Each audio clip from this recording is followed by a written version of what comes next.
জলের ফোঁটাকে ফোঁটা নামে সম্বোধন করা হয়। অনেক ফোঁটা একত্রিত হলে সাগরের রূপ ধারণ করে।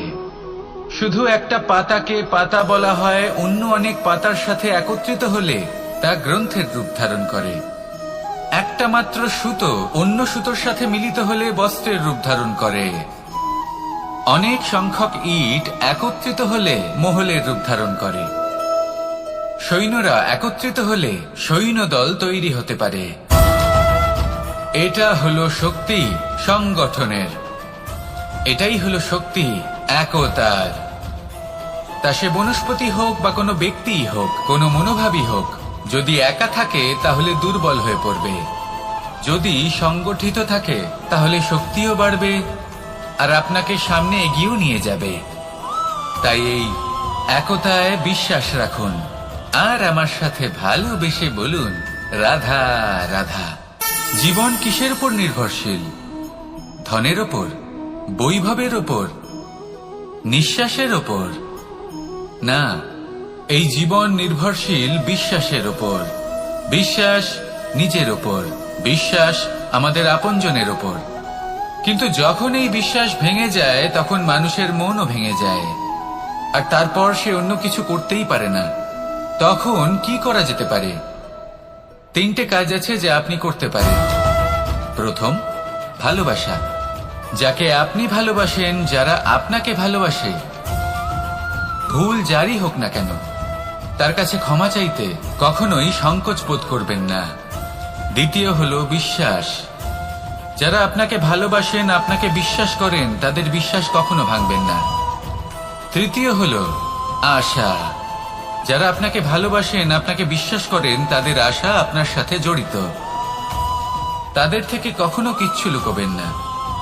এই 3টে কাজ করুন আর এই জীবন সুপ্রসন্ন হয়ে বলবে, রাধা রাধা। জীবনে সাফল্য এবং অসফলতা আপনার বল, আপনার শক্তির উপরে নির্ভরশীল নয়, আপনার মানসিকতার উপর নির্ভরশীল। যদি কোনো ব্যক্তি দৃঢ় নিশ্চয় করে নেয় তাহলে সে কখনো হারে না। যদি কেউ হার মেনে নেয় তাহলে সে কখনোই জিততে পারে না। শেষ পর্যন্ত কি হয়? এই ভাবনাই সত্য হয়ে সামনে চলে আসে, আর এই ভাবনাই পরবর্তীকালে ইতিহাস রচনা করে। সেই জন্য আপনি যদি চান আপনার নাম ইতিহাসে থাকুক, তাহলে দৃঢ় হতে শিখুন। ইতিবাচক ভাবনার সাথে, পরিশ্রমের সাথে এগিয়ে চলতে থাকুন। প্রতিস্পর্ধা গ্রহণ করুন আর শুধুই এগিয়ে যেতে থাকুন। সংসারে আপনি যে কোনো উচ্চতাতেই পৌঁছতে পারবেন, কারণ ইচ্ছে শক্তি আর ভালোবাসার চেয়ে বেশি শক্তিশালী আর কিছুই নেই। তাহলে আসুন আর আমার সাথে ভালোবেসে বলুন, রাধা রাধা। আজ আমি আপনাকে একটা ছোট্ট কাহিনী শোনাবো। একবার আমি, রাধা আর দাদা, আমরা 3জনে মিলে লুকিয়ে একটা উপবনে গেলাম আম পেড়ে খেতে। অনেক পরিশ্রম করে আমরা ওখানে পৌঁছলাম আর আমরা আশ্চর্যচকিত হয়ে গেলাম এটা দেখে যে এবার তো আম পাকেইনি। এবার দাদা কি করলেন, একটা আম পাড়লেন আর সেটা চাখলেন, আর উনি নিরাশ হয়ে পড়লেন। উনি বললেন যে এটা তো খুবই টক। তারপর রাধা একটা আম পাড়লো আর সেটা চেখে দেখলো, আর রাধা উৎসাহিত হয়ে পড়ল। আমি রাধাকে জিজ্ঞেস করলাম, কি হয়েছে, তুমি এত উৎসাহিত কেন? তখন রাধা বলল যে এবার এত বেশি টক আম হয়েছে যে এগুলো দিয়ে আমরা আচার বানাবো। তাহলে দাদা ওখান থেকে বেরিয়ে গেলেন নিরাশ হয়ে এবং খালি হাতে।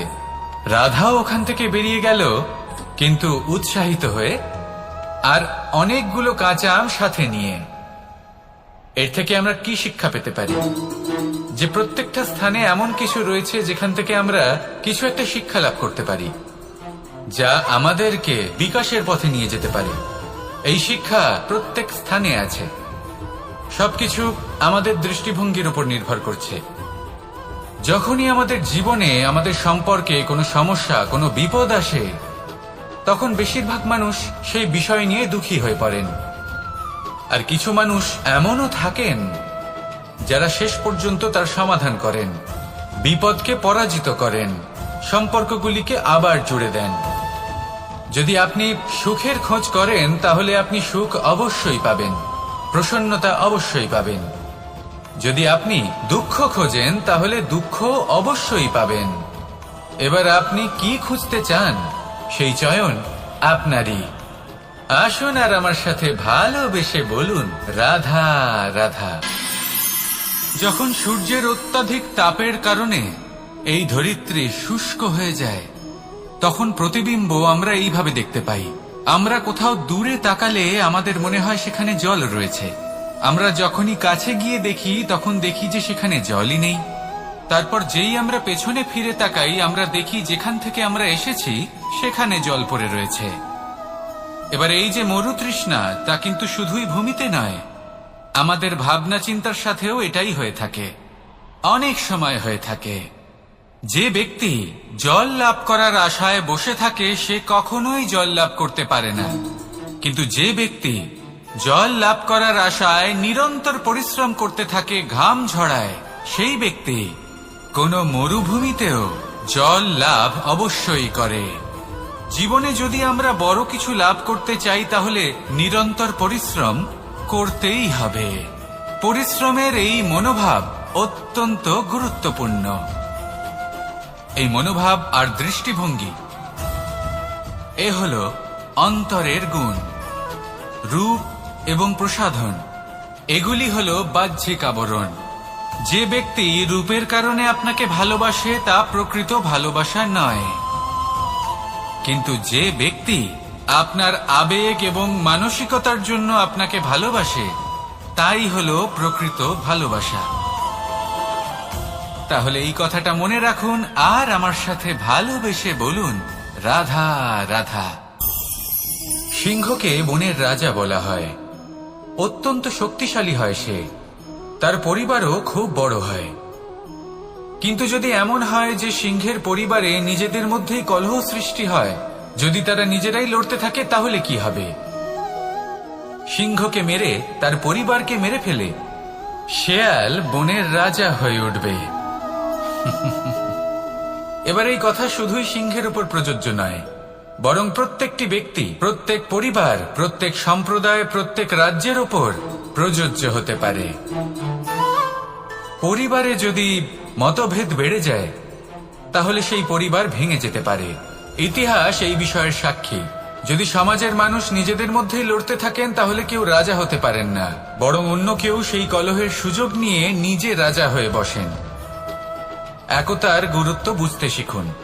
ঘুরে ফিরে বিষয়টা এসে দাঁড়াচ্ছে সেই ভালোবাসায়, কারণ ভালোবাসাই হলো সেই যা সকলকে একসাথে বেঁধে তাদের আনন্দে রাখতে পারে। প্রেমের থেকে বেশি শক্তিশালী আর কিছুই নেই। তাই এই প্রেমকে নিজের মনে জাগ্রত করুন, নিজের পরিবারে বর্ষণ করুন, সমাজে বর্ষণ করুন, রাজ্যে বর্ষণ করুন, আর এই ভালোবাসার সাথেই বলুন রাধা রাধা। বর্ষার ঋতু যখনই আসে আনন্দ এবং উচ্ছ্বাসে মন ভরিয়ে তোলে।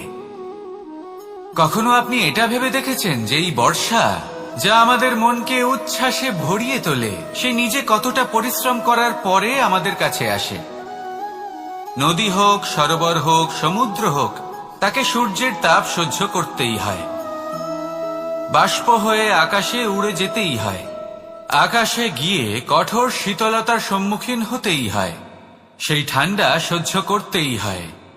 আর তারপর এই বর্ষা আমাদের গায়ে ঝরে পড়ে, কারোর তৃষ্ণা নিবারণ করে, আবার কাউকে আশ্বাস দিয়ে যায়। সেইভাবে জীবনে যদি আমাদের কোনো বড় কাজ করতে হয় তাহলে আমাদের কঠোর এবং নিরন্তর পরিশ্রম করতেই হবে। আর যে ব্যক্তি এই পরিশ্রম করার পরেও কোনো একটি নির্দিষ্ট স্থানে পৌঁছে যাবার পরেও বিনম্র থাকেন, সেই ব্যক্তি অমরত্ব লাভ করেন। তিনি হলেন সেই ব্যক্তি যাকে সমগ্র সংসার ভালোবাসেন। তাহলে সবসময় মনের মধ্যে বিনম্র ভাব বজায় রাখুন আর আমার সাথে ভালোবেসে বলুন রাধা রাধা। কোনো এক বস্ত্রে যদি ছোট্ট একটা ছিদ্র উৎপন্ন হয় আর যদি আমরা তার দিকে নজর না দিই তাহলে সময়ের সাথে সমগ্র বস্ত্র ছিঁড়ে যায় আর কোনো কাজে আসে না। যদি কোনো একটা নৌকাতে ছোট্ট একটা ছিদ্র উৎপন্ন হয় তাহলে সময়ের সাথে পুরো নৌকাই জলে ডুবে যায়। লক্ষ্যের দিকে অগ্রসর হওয়ার সময় একটা ছোট্ট ভুল আপনি যদি করে ফেলেন তাহলে আপনাকে তা লক্ষ্যের থেকে দূরে করে দিতে পারে। এমনটা এই সম্পর্কের সাথেও হয়ে থাকে। কোনো একটা ছোট্ট কথা, একটা ছোট্ট মনোমালিন্য যদি সম্পর্কে আসে এবং সেটা না মেটানো হয়, তাহলে সেই সমগ্র সম্পর্কটা অনেক বড় বড় সম্পর্ক ভেঙে যেতে পারে। যদি আপনার সম্পর্কে ছোট্ট একটা ছিদ্র উৎপন্ন হয়, তাহলে প্রেমের সূচ আর স্নেহের সুতো দ্বারা সেলাই করে ফেলুন, যাতে আপনার এই সম্পর্ক অটুট থাকে এবং প্রেম দ্বারা পরিপূর্ণ থাকে। আসুন আমার সাথে ভালোবেসে বলুন, রাধা রাধা। বর্ষা, কখনো অনুভব করে দেখেছেন এই বর্ষা? আকাশ থেকে বর্ষার ফোঁটা ঝরে পড়ে, মিষ্টি ফোঁটা, শীতল ফোঁটা, মনকে পবিত্র করে তোলে, ধরিত্রীর তৃষ্ণা নিবারণ করে, আশপাশটা সবুজে ভরিয়ে তোলে। এবার এইরকম জল আমরা কুয়ো থেকেও পেতে পারি। যদি আমরা ভেবে দেখি যে বর্ষা এবং কুয়োর জলের মধ্যে পার্থক্য কি, তবে পার্থক্য আছে। পার্থক্য হলো ভাগ্য এবং কর্মের। বর্ষা হলো ভাগ্য। প্রকৃতির যখন ইচ্ছে হবে তখন বর্ষা হবে, কিন্তু কুয়ো আমরা এমনি এমনি পাই না। কর্ম এবং পরিশ্রমের দ্বারা একে প্রাপ্ত করতে হয়। এই ধরিত্রীকে খুঁড়তে হয়, অনেক ঘাম ঝরাতে হয়, তবেই আমরা একটা কুয়ো প্রাপ্ত করতে পারি। এবার এই বর্ষা, এটা সারা বছর হয় না, কিন্তু কুয়ো এটা বছরের পর বছর আমাদের তৃষ্ণা নিবারণ করে। এবার এর থেকে আমরা কি শিক্ষা লাভ করি? এটাই যে আপনি ভাগ্যের উপর বিশ্বাস রাখুন, কিন্তু নিজের কর্মের উপর আস্থা রাখুন। কারণ কর্ম এবং পরিশ্রম আপনাকে এই সংসারের যে কোনো শিখরে পৌঁছে দিতে পারে। তাহলে নিরন্তর প্রয়াস করুন, কর্ম করুন, আর আমার সাথে ভালোবেসে বলুন, রাধা রাধা। ইচ্ছে বড়ই বিচিত্র জিনিস। এই ইচ্ছে যদি তা পূর্ণ না হয় তাহলে তা ক্রোধকে জন্ম দেয়, যদি তা পূর্ণ হয় তাহলে লোভকে জন্ম দেয়, যদি সময়ের মধ্যে পূর্ণ না হয় তাহলে শোককে জন্ম দেয়, আর যদি সময়ের পূর্বেই পূর্ণ হয়ে যায় তাহলে অহংকারকে জন্ম দেয়। সকলের ইচ্ছে থাকে, আপনারও অবশ্যই থাকবে, তা অবশ্যই পূরণ করবেন। কিন্তু একটা কথা মনে রাখবেন, আপনার এই জীবন এটা কোনোভাবেই আপনার ইচ্ছে পূরণ করার মাধ্যম নয়। এ হলো ধৈর্য সাধনের এক মাধ্যম, নিয়ন্ত্রণ করার এক মাধ্যম। নিয়ন্ত্রণ নিজের কামনার ওপর, নিজের ইচ্ছের ওপর, নিজের আবেগের ওপর। কারণ ইচ্ছে এটা হলো সেই অশ্বের মতো যা একবার লাগাম ছাড়া হয়ে গেলে, আপনার হাত থেকে যদি এই লাগাম বেরিয়ে যায় তাহলে তা আপনাকে সোজা বিনাশের পথে নিয়ে যেতে পারে। কিন্তু যদি আপনি একে নিয়ন্ত্রণ করতে পারেন তাহলে এটা আপনাকে সাফল্যের শিখরে অবশ্যই পৌঁছে দিতে পারে। তাহলে ইচ্ছেগুলিকে নিয়ন্ত্রণ করুন আর আমার সাথে ভালোবেসে বলুন, রাধা রাধা। আমরা আনন্দ লাভের জন্য ভালোবাসি মা বাবাকে, ভাই বোনকে, পরিবার পরিজনকে, বন্ধুকে, প্রেমিকাকে। আমরা চাই যে সকলে যেন আপন হয়ে থাকেন, আমাদের কাছে থাকেন। কিন্তু মানুষের একটা প্রবৃত্তি আছে যে তিনি যা লাভ করে ফেলেন তার মূল্য তিনি বুঝতেই পারেন না। যদি আপনার বাড়ির কাছে একটা মিষ্টি জলের সরোবর থাকে বা সুন্দর নদী থাকে, তাহলে জলের গুরুত্বটা কি আপনি তা বুঝতেই পারবেন না। সেইখানে আপনি যদি কোনো একটা মরুভূমিতে যান, আপনি অনুভব করতে পারবেন যে এক একটা ফোঁটা জলের কি গুরুত্ব, তার মূল্য কি। সুখের মুহূর্তে যদি আপনজনদের মনে রাখেন, তবে দুঃখের মুহূর্ত নিজে থেকেই দূরে সরে যাবে। ভালোবাসা এবং তার সাথে স্মরণ করা, এটাই তো হলো জীবনের এবং ভালোবাসার আসল মূল্য। আসুন আর আমার সাথে ভালোবেসে বলুন, রাধা রাধা। ধন মানুষের জীবনের সব থেকে বড় প্রয়োজনীয়তা, সেই অস্ত্র যার দ্বারা মানুষের জীবনের অনেক সংকট দূর করে দেওয়া যেতে পারে, সেই মাধ্যম যার দ্বারা সংসারের সমস্ত জাগতিক সুখ স্বাচ্ছন্দ্য লাভ করা যেতে পারে।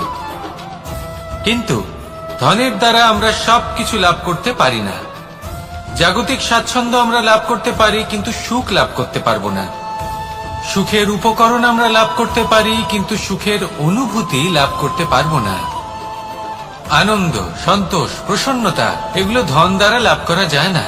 কিন্তু হ্যাঁ, আনন্দ, সন্তোষ আর প্রসন্নতার সাথে যদি কোনো কাজ করেন তাহলে অবশ্যই ধন লাভ করবেন। তাহলে আসুন আর এই প্রসন্নতার সাথে বলুন, রাধা রাধা। মানুষ শুধুমাত্র দুই ধরনের ব্যক্তির সামনেই নত হন। একজন হলেন তিনি যাকে তিনি সম্মান করেন, আর আরেকজন যাকে তিনি ভয় পান। এবার কোনো ব্যক্তি যদি আপনার সামনে নত হন তাহলে তার পেছনের কারণ কি? আপনার প্রতি সম্মান নাকি আপনার প্রতি ভয়? সেটা আপনাকেই বুঝতে হবে। যদি আপনি এমন মনে করেন যে তাতে কি যায় আসে, ভয় হোক বা সম্মান, কেউ আমার সামনে নত তো হচ্ছেন, যদি এটা আপনার চিন্তা ভাবনা হয় তাহলে আপনাকে মনে করিয়ে দিই, এই সময় বদলাতে বেশি সময় লাগে না। আজ যে ব্যক্তি আপনাকে দেখে ভয় পাচ্ছে, কাল এই ভয়ের সমাপ্তিও ঘটতে পারে। আবার এমনও হতে পারে যে তার কাছে অত্যধিক শক্তি চলে এলো। অনেক কিছুই হতে পারে। তাই মনে রাখবেন, যে মাথা ভয়ের কারণে নত হয় তা সময় এলে সবার আগে বিরোধিতা করতে পারে, আর যে মাথা সম্মানের কারণে নত হয় আপনার জন্য নিজের শিরচ্ছেদও সে করতে পারে। তাই সকলকে আপন করে নিন, কিন্তু ভয় প্রয়োগ করে নয়। কর্ম করুন এবং সম্মান অর্জন করুন। শুধু এটাই করুন আর আমার সাথে ভালোবেসে বলুন, রাধা রাধা। আমাদের জীবনে গুরুজনেরা, জ্ঞানী মানুষজন সবসময় একটা কথা বলেন, ধৈর্য ধরো। শুধুমাত্র দুটো শব্দ, কিন্তু কতটা বিশাল সেটা বোঝার চেষ্টা করুন। ছোট একটা অস্ত্র হাতে নিন এবং একটা বিশাল পর্বতে নিরন্তর প্রহার করতে থাকুন। ধৈর্য ধরে সেই কাজ করতে থাকুন। এমন একদিন আসবে এই বিশাল পর্বতে আপনি একটা পথ তৈরি করবেন। কোন ধনুর্ধর যখন নিজের বিদ্যা অর্জন করেন তখন তাকেও ধৈর্য ধরতে হয়, তার নিজেকে সময় দিতে হয়, তবেই সে ধনুর্বিদ্যা শিখতে পারে। সেইভাবে আমাদের জীবনেও ধৈর্য ধরার খুব প্রয়োজন। পরিবারে ধৈর্য রাখতে পারলে তাহলে আস্তে আস্তে দেখবেন প্রেম বৃদ্ধি পাচ্ছে। সমাজে যদি ধৈর্য রাখতে পারেন তাহলে আস্তে আস্তে এই সমাজ আপনাকে সম্মান করবে। যদি নিজের জীবনে ধৈর্য রাখতে পারেন তাহলে নিজে থেকেই আত্মবিশ্বাস বাড়বে, নিজের বিকাশ হবে। জীবনে সবই সম্ভব যদি ধৈর্য রাখতে পারেন। হয়তো আস্তে আস্তে হবে, কিন্তু হবে অবশ্যই। শুধু ধৈর্য রাখুন, কারণ ধৈর্যই সব থেকে বড় পুঁজি। আসুন আর আমার সাথে ভালোবেসে বলুন, রাধা রাধা। কোনো এক সময়ের ঘটনা এটা। মা এবং বাবা হাটে গিয়েছিলেন। তখন আমি আর দাদা গিয়েছিলাম গরু চড়াতে। আমরা বাড়ি ফিরে এলাম, আর মা সেই সময় একটা কাজ করতেন। যখনই হাটে যেতেন দরজা তালা বন্ধ করে যেতেন। উনি খুব ভালো করে জানতেন যে যদি ওনার এই মাখন চোর সঠিক সময় পৌঁছে যায় তাহলে এক ফোঁটাও মাখন আর অবশিষ্ট থাকবে না। এবার ঘটনা কিছুটা এরকম হলো যে মা আর বাবা মাঝে মাঝে হাটে যেতেন, তাই মাঝে মাঝেই দরজা তালা বন্ধ করতে হতো। যখন মা আর বাবা ফিরে এলেন তখন বাবা ভুলে গিয়েছিলেন যে এই চাবির গোছা থেকে ঠিক কোন চাবিটা দরজার তালা খোলার জন্য উপযোগী। উনি চেষ্টা করতে শুরু করে দিলেন। একটার পর একটা চাবি দিয়ে উনি চেষ্টা করতে থাকলেন, কিন্তু সেই দরজার তালা তো খুলতেই চাইছিল না। ওনার মাথা থেকে ঘাম পড়তে শুরু করলো। তখন মা বললেন যে তালা ভেঙে দেওয়া যাক। মা চলে গেলেন, আর বাবা বললেন, না না দাঁড়াও, আর কিছু চাবি বাকি আছে, এটা হয়তো খুলতে পারবো। মা হাতুড়ি নিয়ে চলে এলেন সেই তালা ভাঙার জন্য, আর তখনই বাবা শেষ চাবিটা প্রয়োগ করলেন আর দরজার তালা খুলে গেল। যদি উনি চেষ্টা না করতেন তাহলে এই তালাটাও ভেঙে যেত আর চাবিটাও নষ্ট হয়ে যেত, ঠিক কিনা? এবার এই ঘটনাটা আমি দেখেছিলাম, আর আমার মনে হলো যে কখনো কখনো এই চাবির গোছার মধ্যে থেকে শেষ চাবিটাও কিন্তু জীবনের দরজা খুলে দিতে পারে। সেজন্য আপনি যদি জীবনে সাফল্য লাভ করতে চেষ্টা করেন, নিজের লক্ষ্যে পৌঁছতে চান, তাহলে হার মানবেন না। হয়তো দেখবেন আপনার পরবর্তী প্রচেষ্টা বা এই অন্তিম প্রচেষ্টা আপনাকে সাফল্যের পথে নিয়ে গেল। তাই তাই নিরন্তর প্রচেষ্টা করতে থাকুন, জীবনে সাফল্য লাভ করুন, আর আমার সাথে ভালোবেসে বলুন, রাধা রাধা। কোকিলের ডাক শুনে আমার মন প্রফুল্ল হয়ে ওঠে। কোকিল হলো আমার অত্যন্ত প্রিয়। এরকমই আরো একটা পাখি আছে, কাক। একদিকে কাক, অন্যদিকে কোকিল। এদের মধ্যে বেশি পার্থক্য নেই, কিন্তু কোকিলের কণ্ঠ শুনে সবার মন প্রফুল্ল হয়ে ওঠে। কোকিল যখন সামনে আসে তখন মন শান্ত